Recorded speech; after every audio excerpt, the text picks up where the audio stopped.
Good morning, everybody. Welcome to the program. It's Wednesday, September 9th, coming to you live from our studio in Seoul. I'm Kim Mo-gyun. Before we get started, these are the stories we're following at the top of the hour. The number of COVID-19 deaths worldwide surpassed the 900,000 mark on Wednesday, doubling the number recorded in June. South Korea lost 274,000 jobs in August, marking a decline in the number of employed for the sixth consecutive month as the COVID-19 pandemic continues to hammer job markets. And BTS ranked first on the Billboard main singles chart for the second consecutive week on Tuesday with its latest single, Dynamite. We begin with the latest COVID-19 figures. South Korea reported 156 new COVID-19 cases on Wednesday, staying below the 200 mark for the past week. Of the new infections, 144 were transmitted locally, mostly concentrated in the greater Seoul area, while the other 12 were from overseas. This brings the total number of infections nationwide to nearly 21,600. 3 more people have died of the virus, bringing the death toll to 344. Meanwhile, the number of COVID-19 deaths worldwide has now surpassed 900,000. According to Worldometer, as of Wednesday morning Korea time, the total death toll has reached 900,097. That doubles the number recorded back in June. The milestone has been reached less than 3 weeks since the world reported over 800,000 casualties. The total number of global COVID-19 cases now stands at over 27 million. Now, China, the origin of the virus, is celebrating victory over COVID-19. Beijing is taking a victory lap as billions of people around the world continue to suffer the economic, health, and social impact of the pandemic that shows no sign of subsiding. Our Kim Hyo-sun has the story. A triumphant ceremony was held in China on Tuesday to celebrate the country's successful response in the battle against COVID-19. The country has reported 0 cases of local infections for the past 3 weeks or so, dating back to mid-August. Only a dozen imported cases have been reported. Chinese President Xi Jinping hailed the country's efforts. In the life and death battle against a serious epidemic, the Chinese people and the Chinese nation have demonstrated the fearless spirit of having the courage to fight and the mettle to win, and have forged the great anti-epidemic spirit of putting lives above anything else. Fighting together in solidarity as one, risking one's own life to help others, respecting science, and sharing weal and woe. He also presented medals to honor those at the forefront against the virus, including the country's respiratory disease expert, Zhong Nanshan. Beijing is also touting the progress it has made on vaccine development after its homegrown COVID-19 vaccines were put on display at a trade fair this week in Beijing. They are among 10 vaccine candidates worldwide to enter phase 3 trials, and Chinese authorities hope they'll be approved by the end of the year. While China has officially declared victory, the rest of the world continues to suffer from the rapid spread of the virus. Against such a backdrop, international tension is expected to linger, especially between Beijing and Washington, over the origin of the virus and vaccine development. Kim Hyo-sun, Arirang News. Parks along Seoul's Han River have been particularly crowded in recent days after tightened social distancing measures imposed restrictions on cafes and on-site dining at restaurants. In a bid to thin the crowds and curb the spread, the city government is banning people from visiting a number of most popular riverside parks. Our Choi Jung-yoon has this report. When the social distancing level 2.5 was imposed throughout the capital region, people flocked to the parks along the Han River where they could still hang out.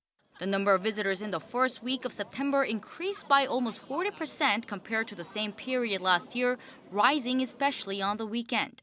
That has prompted the city to close some of the most crowded areas of the 3 most popular parks. Those are at Yeouido, Tuksam, and Bampo.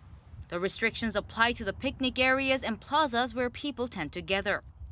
The picnic area behind me is often packed with people sitting and eating food.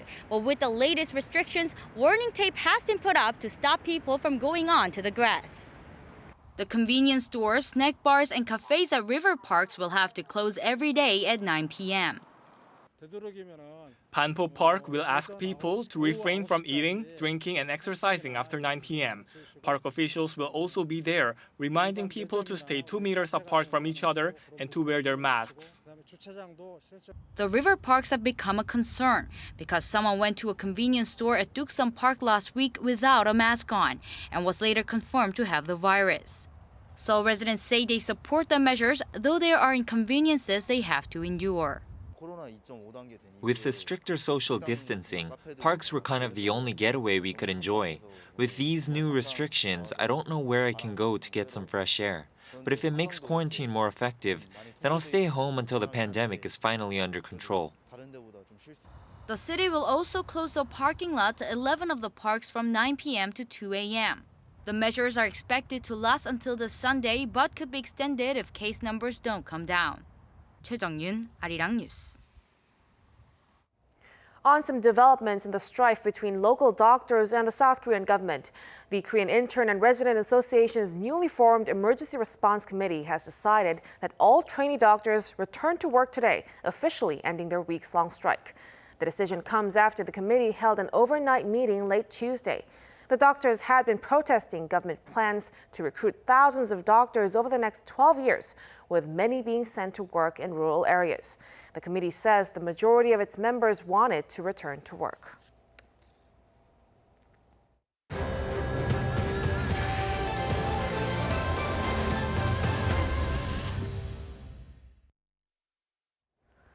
Another bleak report on the country's job front showing the COVID-19 pandemic is wreaking havoc on local labor market. According to data released by Statistics Korea on Wednesday, the total number of people in employment in August was roughly 27 million, down 274,000 from the same period last year. This marks the sixth consecutive month of decline on year and is the first time since 2009 in the aftermath of the global financial crisis that the figure has fallen on year for 6 months in a row. Last month's figures do not reflect the effect of strengthened social distancing measures in the capital and the surrounding area due to a recent surge in infections. President Moon Jae-in will sit down with leaders of the ruling Democratic Party in the coming hour to discuss state affairs. In attendance will be newly elected Chair Lee Na-kyun, floor leader Kim Tae-yeon, as well as the party's other top lawmakers. Moon's senior aides, including Chief of Staff No Young-min, will also be there. On the table for discussion will be ways to overcome COVID-19, as well as legislative issues such as budget proposals. K-pop superstars BTS have held on the top spot of the Billboard's Hot 100 for the second week in a row. Another K-pop group, Blackpink, also debuted at number 13, the highest the group has ever reached in the U.S. Our Lee Seung-jae reports on the latest accomplishments.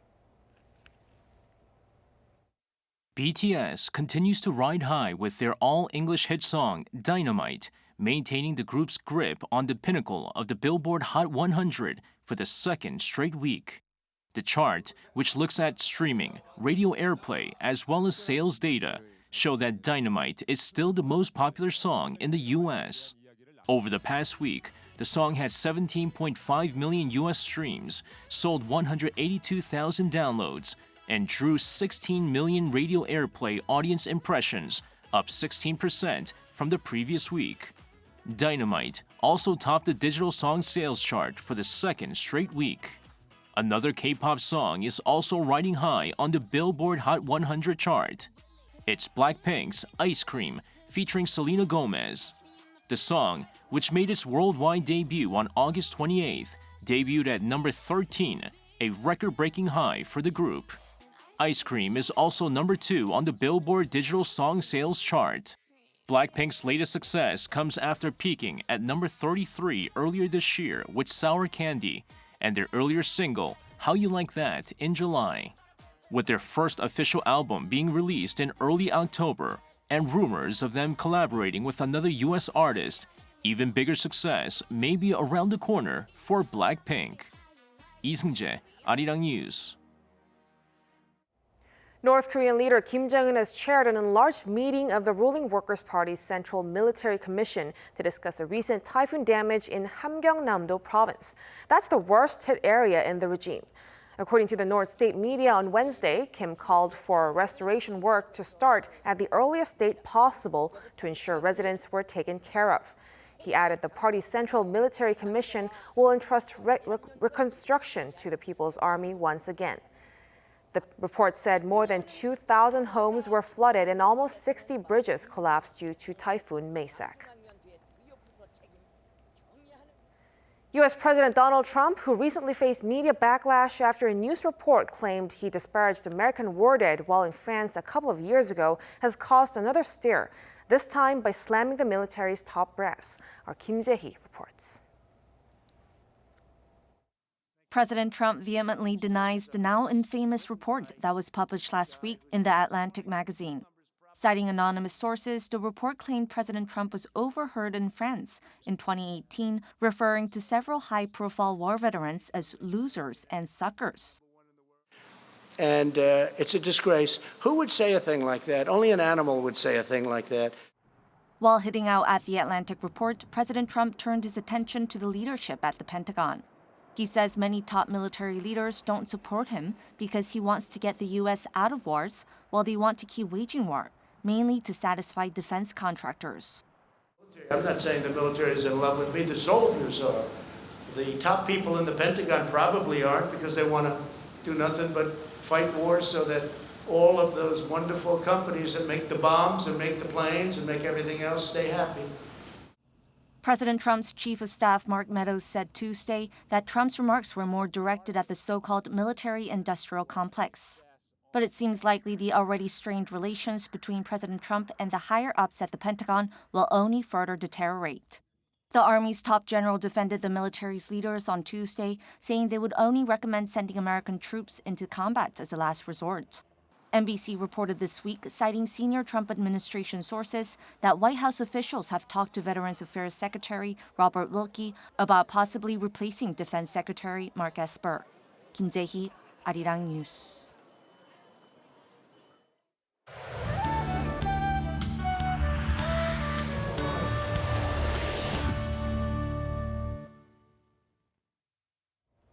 Good morning. It's a wet and rainy one here today. Dark clouds have formed in inland regions and have been dropping heavy rain on Jeollado and Gyeongsang, Namdo provinces. And except for Jeju and the East Coast, most parts will receive 10 to 60 millimeters of showers with thunder and lightning, so don't forget your umbrella. And when it does rain, do expect short and heavy downpours. In fact, Seoul will see some rain after lunch.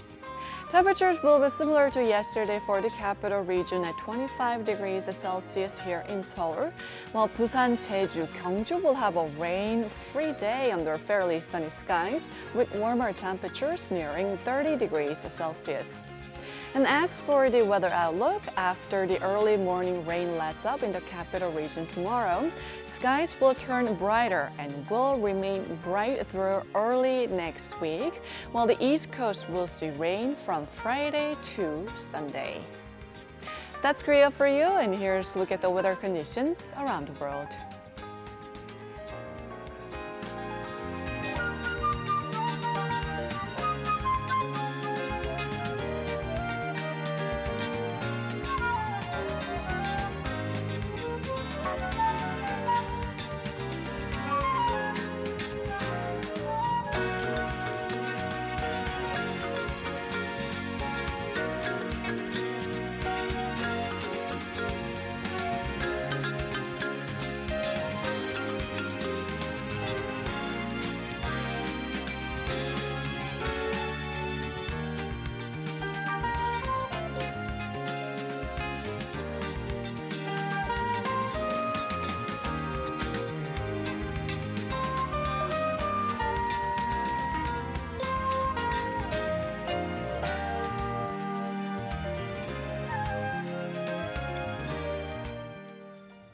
That's a wrap for us at the hour on Arirang News. We'll be back with more of the day's headlines at noon Korea time, so stay tuned. Thank you for watching and goodbye.